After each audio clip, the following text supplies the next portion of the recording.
Muy buenos días, espectadores que nos acompañan el día de hoy. Mi equipo y yo les hablaremos sobre nuestro proyecto final en la materia de anatomía de aparatos y sistemas en la licenciatura de Fisioterapia y Rehabilitación. Nosotras somos del segundo semestre, Grupo B, y nuestro equipo está conformado por las alumnas Margarita Chávez Ricalde, Cindy Chi Pereira, Fernanda Novelo Calderón y su servidora Dianela Cora.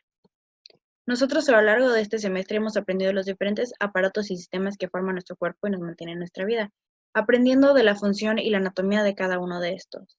Conocimientos que nos servirán a lo largo de toda nuestra carrera como profesionales de la salud, pero hoy les hablaremos específicamente sobre el sistema renal. Pero para esto es necesario entender qué es un sistema. Esta palabra puede tener diferentes definiciones dependiendo del área de interés de cada uno de nosotros. Por ejemplo, en el área de la lingüística se le puede definir como un conjunto estructurado de unidades que se definen por oposición, mientras que en el área de nuestro interés, que sería la biología, se dice que es un conjunto de órganos que intervienen en alguna de las principales funciones vegetativas. Todas estas definiciones tienen algo en común, y es que el funcionamiento adecuado de algo en específico se da gracias al trabajo en conjunto de algunas cosas. Una vez que hemos entendido qué es un sistema, es importante repasar cuáles son los sistemas que forman nuestro cuerpo. Estos son el sistema respiratorio, el sistema circulatorio, el sistema digestivo, el sistema excretor, el sistema musculoesquelético, el sistema nervioso, el sistema endocrino, el sistema reproductor, el sistema inmunológico y por último el sistema renal, nuestro tema de enfoque el día de hoy. Ahora pasemos a, ¿qué es el sistema renal? El sistema renal es muy importante para nuestro metabolismo ya que lo mantiene en equilibrio y este está compuesto de dos riñones, uréteres, una vejiga y una uretra.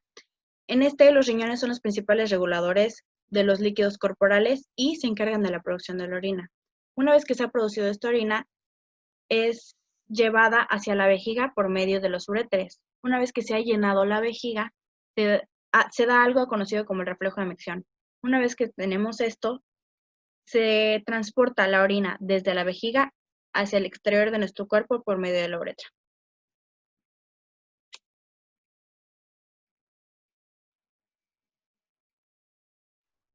Bueno, ahorita vamos a hablar de la anatomía de los riñones, que estos son uno de los principales órganos que conforman al sistema urinario. Los riñones. Los riñones son un órgano par, rojizos en la región, que se encuentra en la región retroperitoneal, que esta es una región que se encuentra posterior al abdomen. Estos riñones se van a encontrar uno a cada lado de la columna vertebral y ocupan físicamente un espacio conocido como las fosas lumbares. Se van a encontrar al nivel de la 12ª vértebra torácica y la segunda o tercera vértebra lumbar. Su aspecto normal se asemeja a la de un frijol y en un gran tamaño. El peso de este órgano es entre 125 y 170 gramos aproximadamente. En mujeres entre 125 a 135 gramos y en hombres de 140 a 170 gramos. Bueno, ahorita les voy a hablar de las relaciones anatómicas que estas se van a encontrar con respecto a lo que es los riñones y los órganos que están alrededor de él. Vamos a ver. En el polo superior del riñón derecho vamos a encontrar lo que es la glándula suprarrenal derecha. En una porción anterior vamos a encontrar lo que es la cara visceral del hígado en esa parte. En la parte media, pero anterior, vamos a encontrar en la porción del duodeno, la porción descendiente del duodeno. En la cara,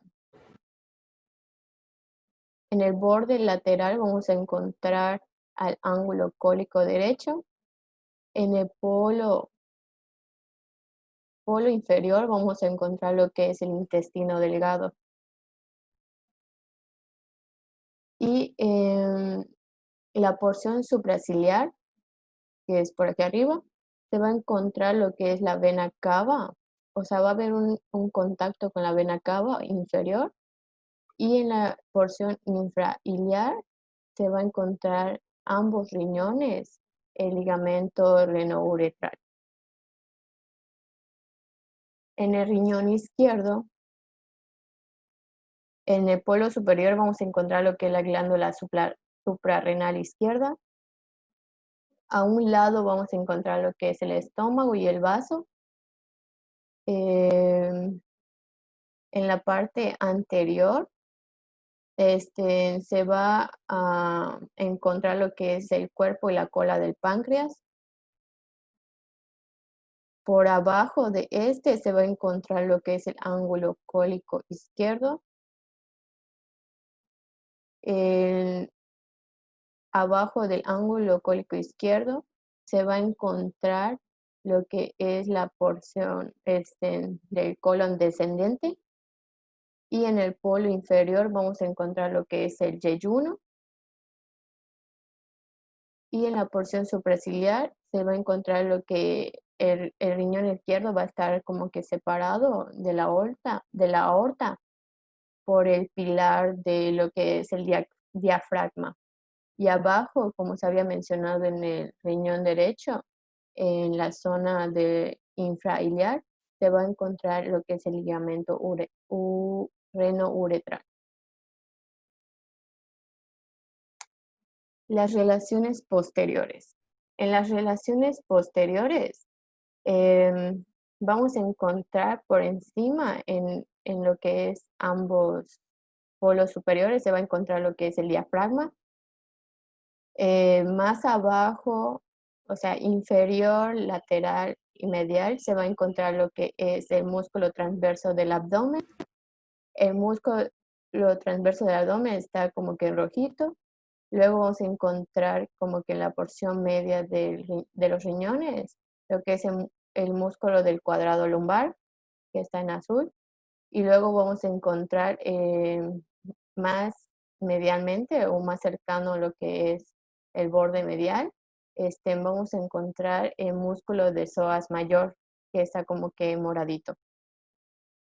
Y también, por ejemplo, en el riñón derecho, que es vamos a encontrar lo que es, vamos a encontrar la costilla, la 12ª costilla flotante, que es la que va a pasar por encima de por atrás, perdón.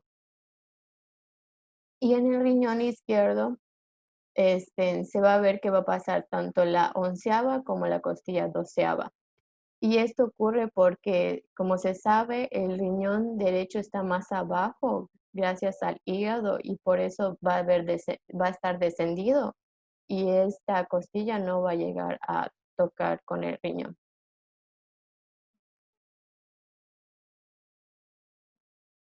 Vamos a continuar con lo que es el riñón externo. El riñón externo. Esta está en una forma de frijol, como se había mencionado antes, de un color rojo violácea, que es firme y mide alrededor de 12 centímetros de largo, 6 de ancho y 3 de grosor. Mantiene un borde lateral convexo y un borde medial que es cóncavo, que es todo esto, que va a estar interrumpido por el hilio renal. El hilio renal es una escotadura que vemos aquí. Es una escotadura que se va a encontrar en el centro del borde interno. Bueno, este borde medial va a estar limitado por el polo superior y el polo inferior.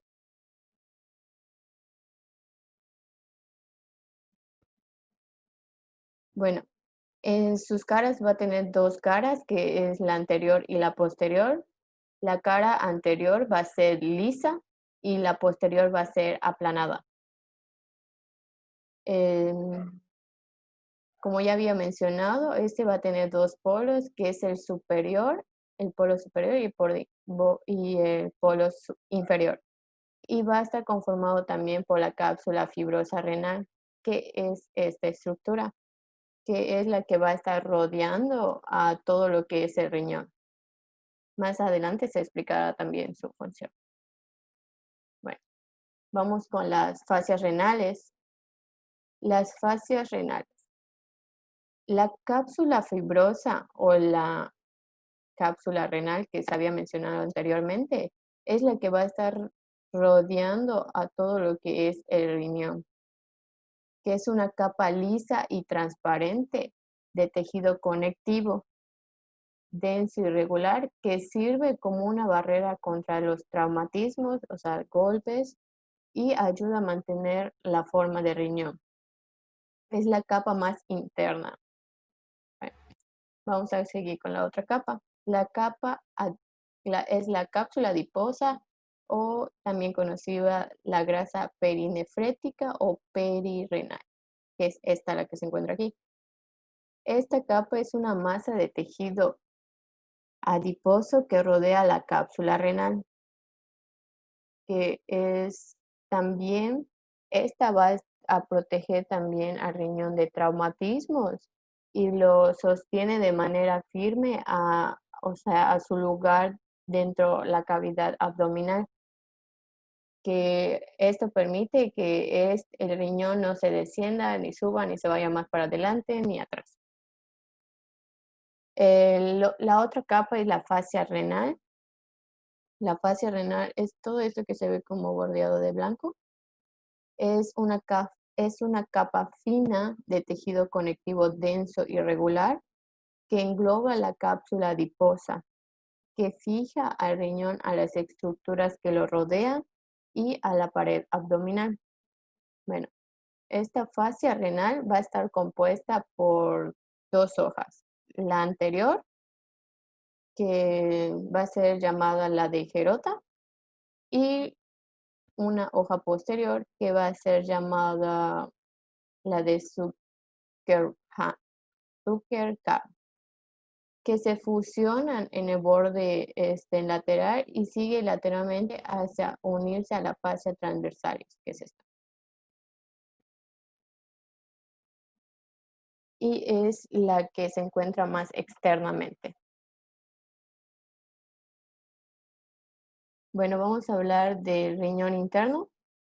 El riñón interno lo vamos a ver en un corte sagital, que lo podemos dividir en que es el parénquima renal en varias áreas, que es la corteza renal y la médula renal.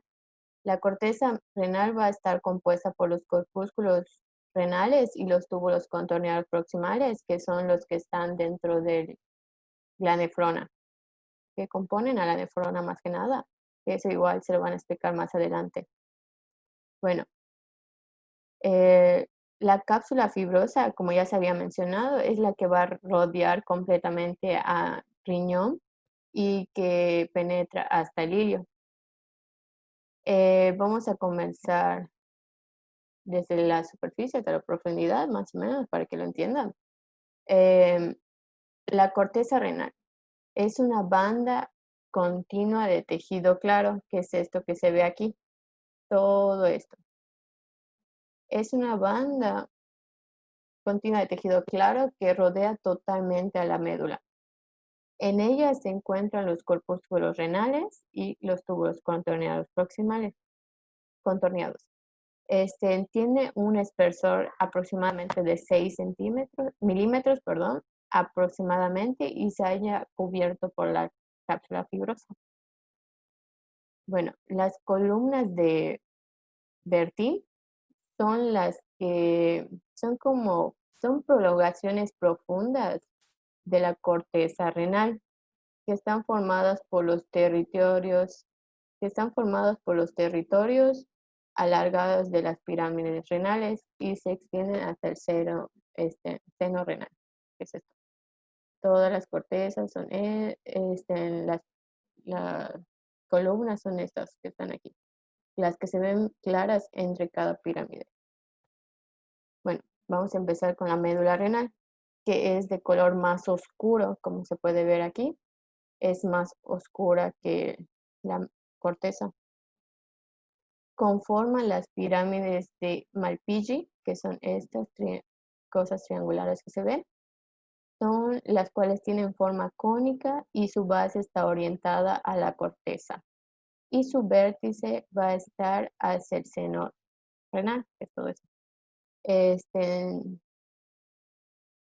Estas pirámides van a estar separadas, como se había dicho, por las columnas de vértice.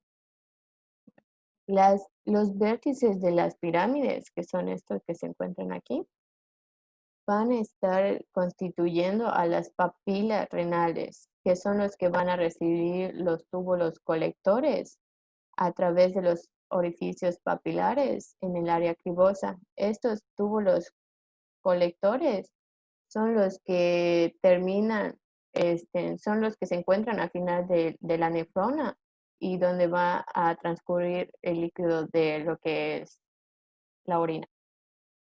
Y cada una de ellas va a penetrar o sea, cada papila va a penetrar en un cáliz menor.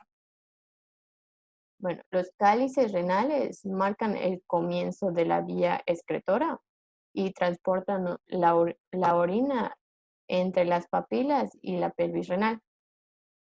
Se divide en cálices mayores y menores. Bueno, vamos a comenzar con los menores. Los menores van a desembocar en los cálices mayores. Los menores son estos que se pueden ver así chiquititos y estos van a ver entre 3 y 5 cálices menores que van a desembocar en un cáliz mayor. Los cálices mayores, como se puede ver, que sería ya grandote. Su número varía entre 2 a 5 en cada riñón. Son cálices super, o sea, más que nada, o sea, se van a distinguir 3, que son el superior, el medio y el inferior, que estos van a desembocar en la pelvis.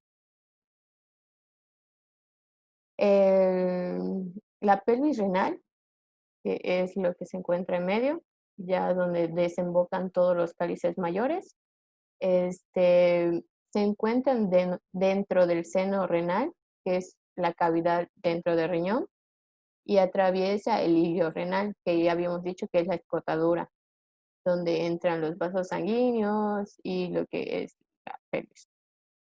Y hacia abajo se vuelve más angosta, o sea, esta pelvis renal se va yendo más y más, cada vez se va estrechando sus paredes. Y a nivel del polo inferior, que es esto, el polo inferior, ya se vuelve el uréter. Bueno, un lóbulo renal consiste en una pirámide renal y la parte de la corteza que la rodea y la mitad de la columna adyacente. Entonces quiere decir que es esta parte de la corteza renal lo que es la pirámide y la mitad de la columna adyacente, que es la mitad de esto. O sea que todo esto forma un lóbulo renal. Y tenemos alrededor de 9 lóbulos. El parénquima renal se halla organizado en lóbulos, que es lo que les comenté anteriormente, y estos son la porción funcional de los riñones. Vamos a comenzar con la irrigación, que la irrigación por medio del hilio renal, que ya les había mencionado, que es la escotadura que se va a encontrar en el borde medial, va a llegar una arteria o sea, va a llegar una arteria y va a egresar una vena. La vena renal del lado izquierdo, que es esta que se encuentra en azul, se ve que es más larga que la del lado derecho, porque la vena cava inferior se encuentra más cerca de lo que es el lado en derecho y por lo consiguiente va a estar más corta, así como la arteria aorta abdominal se encuentra más cerca del lado izquierdo, entonces su prolongación del lado derecho va a ser más larga que en el izquierdo. Bueno, cada riñón va a recibir una arteria renal, como se ve aquí, que son estas, y que son una rama de la aorta abdominal, que a nivel de la vértebra lumbar 1, esta arteria se va a desprender. La arteria renal va a discurrir por detrás de las venas renales. Como se ve en la imagen, las arterias están yendo por atrás de las venas renales. Eh, que estas pues vienen de lo que es la vena cava inferior y se ramifican dentro del seno renal. Bueno, vamos a empezar.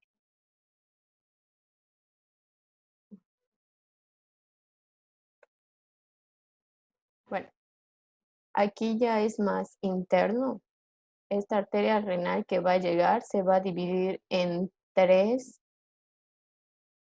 arterias segmentarias que van a irrigar distintos segmentos del riñón.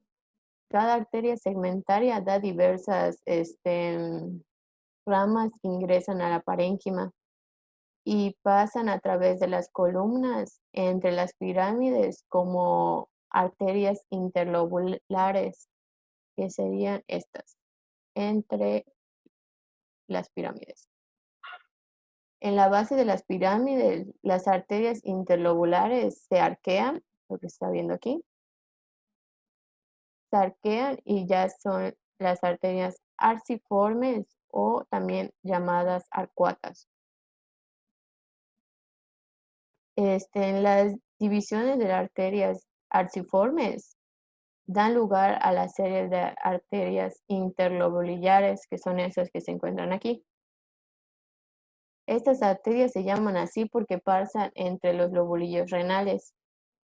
Las arterias interlobulares entran en la corteza renal, como se ve aquí, están entrando a la corteza y dan las ramas conocidas como las arteriolas aferentes. Aquí se va a ver que esas arterias ya son muy microscópicas y pues estas no se logran alcanzar a ver en imagen, pero les voy a seguir contando su recorrido. Cada nefrona va a recibir estas arterias aferentes. Estas arterias aferentes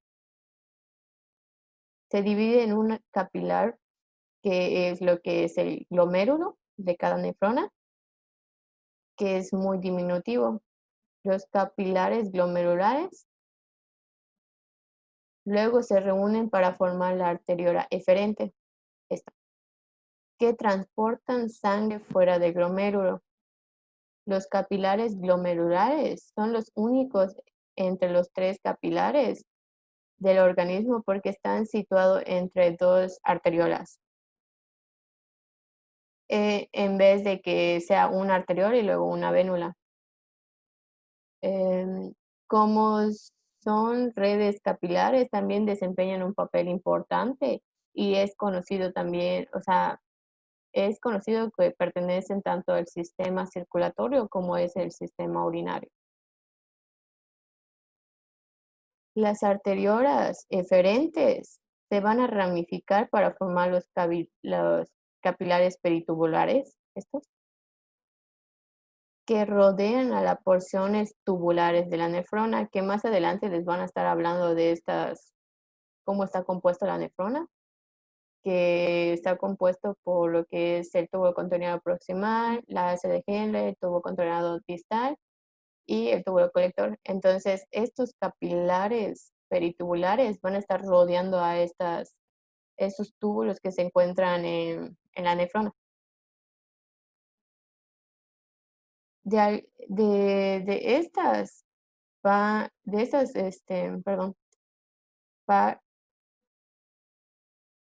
a ser vasos rectos y que van a irrigar a las porciones tubulares de las nefronas en la médula. Los capilares peritubulares posteriormente se van a reunir para formar las vénulas peritubulares, que luego van a formar a las vénulas interlobulares, que son estas que se encuentran aquí, que transcurren entre las pirámides. Luego van a ir descendiendo en el mismo proceso como fueron ascendiendo las arterias, perdón, van a estar descendiendo las venas. Estas van a segregarse primero lo que es en las venas interlobulares, que son estas, que luego van a pasar a las venas arciformes o arcuatas, las que se doblaban en la base de lo que son las pirámides.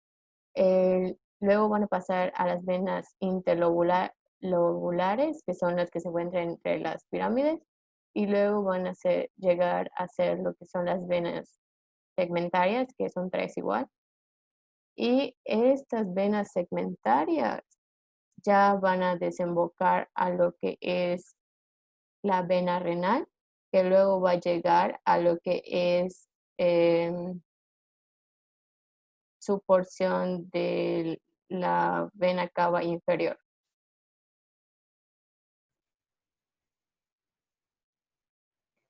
Vamos a hablar primero sobre la unidad anatómica funcional de los riñones, que en este caso es la nefrona.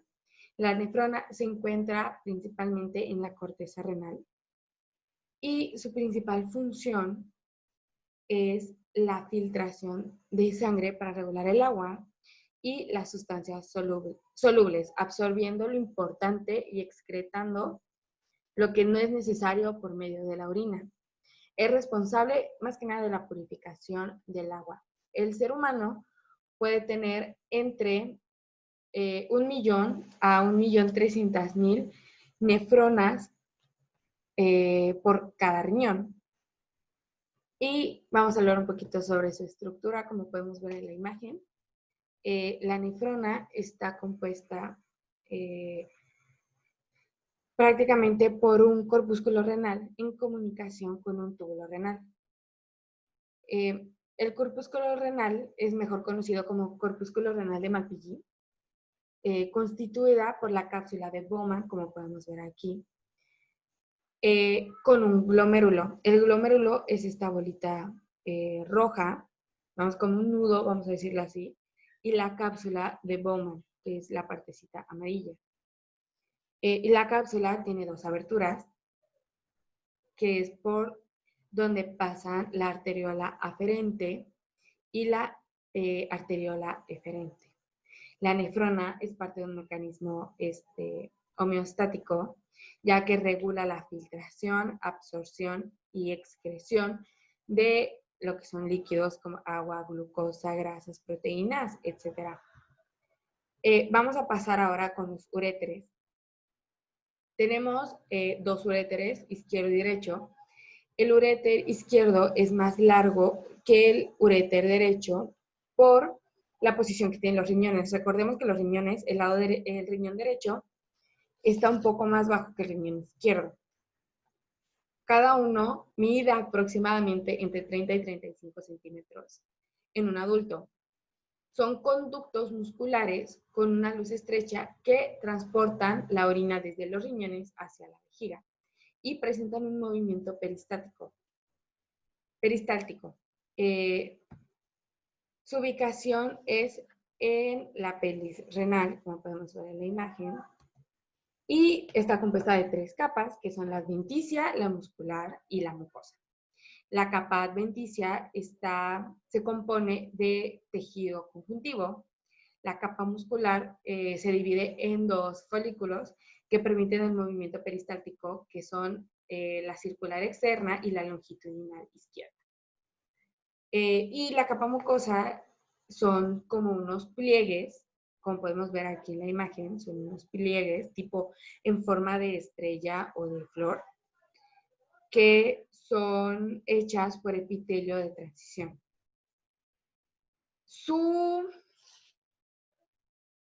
También sus porciones son abdominal, pelviana o pélvica y la intramural. La abdominal está ubicada en la cavidad abdominal y se divide en segmento lumbar y en segmento sacroiliaco. La pelviana se localiza en la pelvis y llega hasta la vejiga. Y esta se puede dividir en dos partes, en nombres, tanto en hombre como en mujer. En la parte del hombre es por el segmento parietal y la parte de la mujer se divide en tres partes, que son la retroligamentoso, la infraligamentosa y la preligamentosa. Y pasamos por último a la intramural, que se encuentra dentro de la pared vesical y se ubica entre las capas longitudinal y circular del músculo vesical y luego atraviesa por la capa circular. En cuestión de sus relaciones anatómicas, se divide igual en tres partes. En este caso vamos a hablar primero del segmento lumbar, que la parte de adelante, como dice, en la parte derecha por la porción descendente del duodeno, vasos gonadales y vasos cólicos derechos. En la parte izquierda por vasos gonadales y vasos cólicos izquierdos. En la parte de atrás por inserción lumbares del músculo psoas mayor. Y en la parte medial derecha por medio de la vena cava inferior y la cadena simpática lumbar, y de la parte izquierda por la aorta abdominal. De manera lateral por el borde medial infrailiar del riñón. El segmento ilíaco por la parte de adelante derecha, por el extremo inferior de la raíz del mesenterio, y los vasos ilíacos de la parte izquierda es por la raíz del mesosigmoides y vasos sigmoideos. En la parte medial por el promontorio lumbosacro, en la parte de atrás derecha por la arteria ilíaca externa y la izquierda por la arteria ilíaca primitiva. De la parte lateral, el músculo psoas mayor y vasos gonadales. En el caso del segmento pélvico, igual se dividió en hombre y mujer, que en el hombre, de la parte de adelante, es por la arteria umbilical, la arteria obturaris y el nervio obturador. Y en la mujer es por medio de la arteria umbilical, arteria obturatriz y nervio obturador.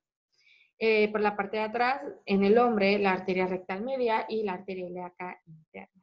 Por la mujer, de los vasos vaginales, vena uterina, arteria rectal media y arteria ilíaca interna. De la parte media del hombre, por la cara lateral del recto, y la mujer igual, cara lateral del recto y el ovario. De manera lateral, de parte del hombre es por el músculo obturador interno y de la mujer por el músculo obturador interno y la arteria uterina. Y hablando de su irrigación, se da por medio de las ramas ureterales, que por la porción superior es por medio de la arteria renal, la porción media es por medio de las arterias gonadales, en nuestro caso igual mujer y hombre, testicular y ovárica, por la ilíaca común hasta la aorta abdominal, y por la porción inferior es por la arteria vesicular inferior y uterina. Ahora vamos a pasar a la vejiga, que la vejiga es un órgano hueco, músculo membranoso, que es parte del tracto urinario y más que nada su función principal es almacenar y expulsar la orina por medio de la uretra a través de un movimiento que es la micción. Su ubicación es que está situada en la pelvis, por delante está fijada de la pubis, la parte superior por la próstata y las vesículas seminales en el hombre y en la vagina por parte de la mujer. Esta está compuesta de tres capas que, como podemos ver en la imagen, son la capa mucosa, muscular y la serosa. La capa serosa está compuesta de peritoneo visceral, que recubre a la vejiga en su cara superior, posterior y lateral en el momento en que ésta se llena. La muscular está compuesta de músculo liso y se divide en 3 partes, en externa, y la interna está constituida por fibras longitudinales y la parte media está constituida por fibras musculares circulares. Y la capa mucosa, que es de epitelio de transición urinario, que puede estar formada hasta de 8 capas celulares, que están en contacto con la orina y por una lámina propia de tejido conjuntivo. Las relaciones que podemos observar, en este caso vamos a mencionar 2, que en la cara superior, en el hombre es por el peritoneo, el colon, sigmoides y asas intestinales, y de parte de la mujer es el peritoneo, fondo de saco, vesículo uterino, útero, tejido laxo y la cervix uterina. En las caras anterolaterales, en el hombre podemos observar en la pubis, ligamento pubioprostático, en el músculo obturador interno, plexos venosos y de Santorini. Perdón, plexos venosos de Santorini. Y en la mujer, en los ligamentos pubiovesiculares, diafragma pélvico, músculo obturador interno. La vascularización que tiene la vejiga es por medio de la arteria ilíaca interna, las vesiculares superiores e inferiores, arteria obturadora, glútea inferior, uterina, vaginal, venas y los linfocitos. Su inervación.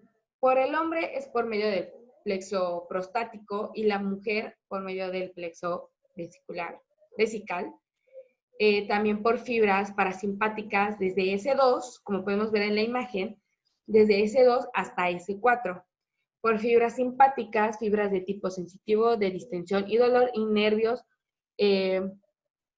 los internos. Como podemos ver en la imagen, nos muestra el cuerpo de la vejiga y que su inervación también entra directo se conecta con el cuello de la vejiga y por el esfínter externo, que ambos, en el caso del cuello y del cuerpo de la vejiga, son parasimpáticos que conectan directo de S2 a S3 y parte de S4. Y de manera simpática conecta directamente desde L2, bueno, prácticamente conecta a S2, pero sí lo que es el plexo vesical.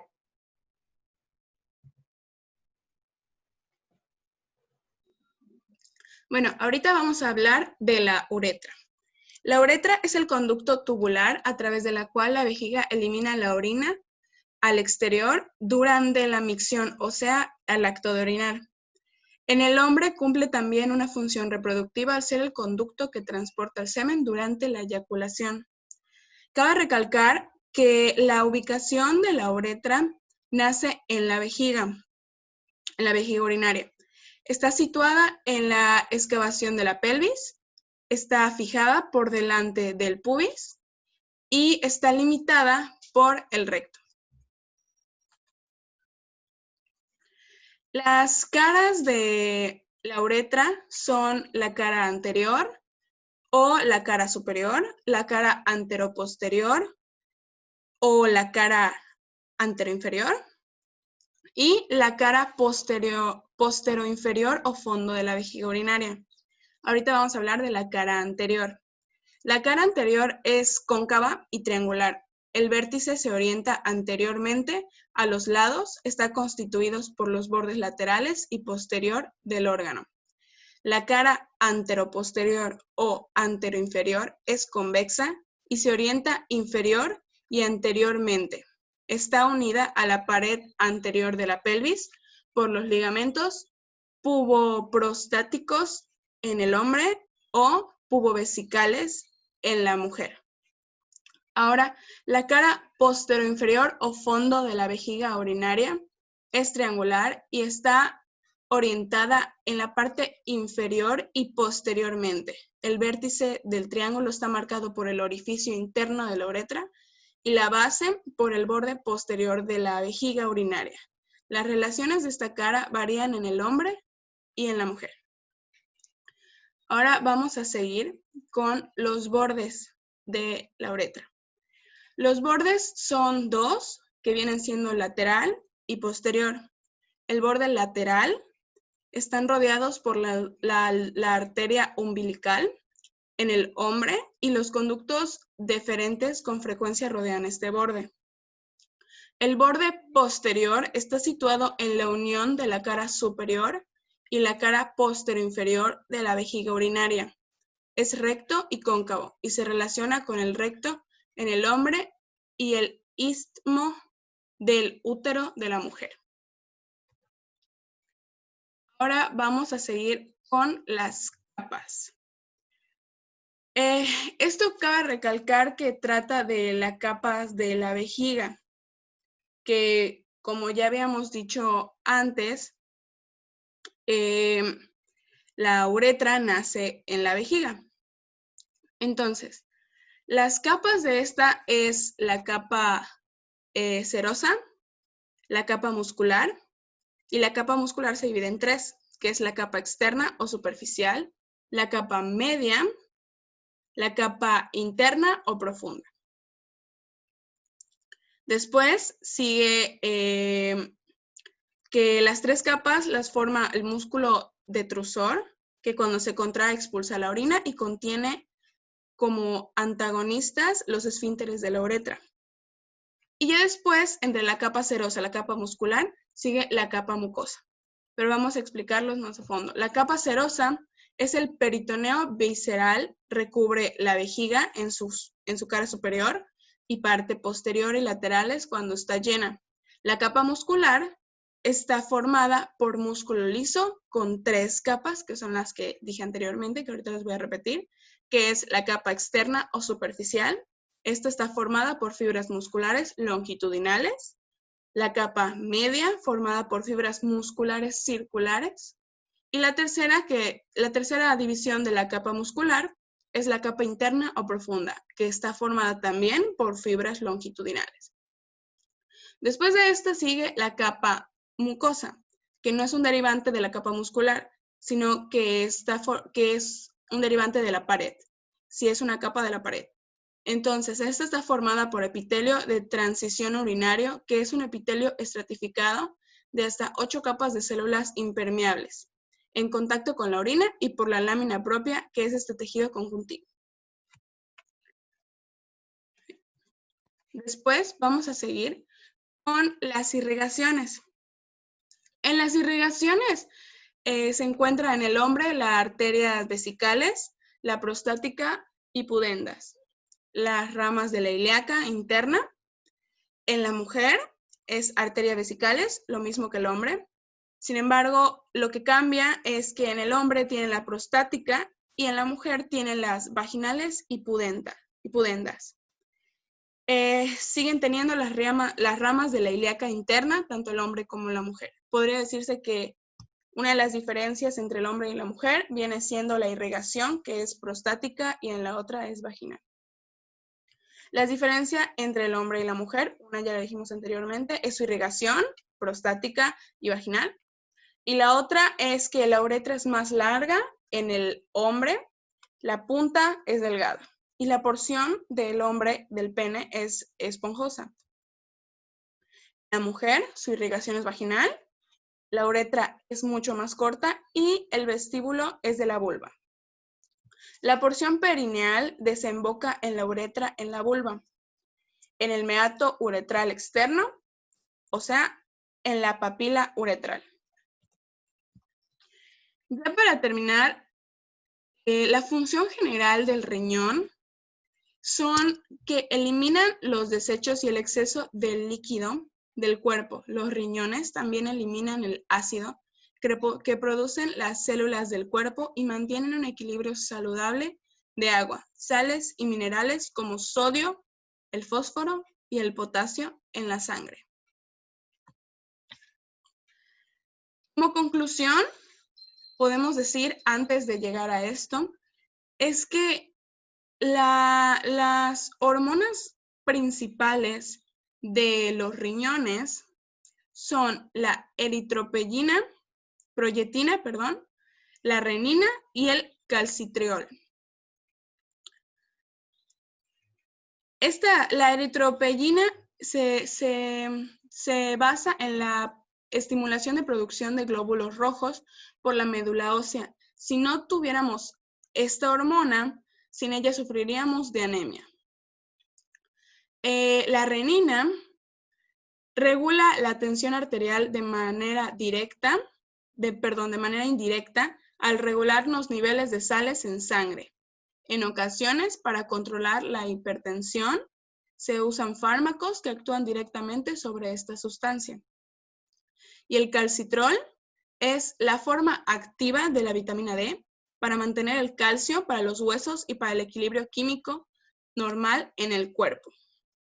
Ya una vez sabiendo de estas 3 hormonas, podemos llegar a la conclusión que los riñones son una máquina de purificación de sangre y liberadoras de estas 3 hormonas que se encargan ya con lo anteriormente dicho, o sea, purifican la sangre, liberan las toxinas, eliminan desechos y eliminan el exceso de líquido del cuerpo. Eso ha sido todo. Gracias.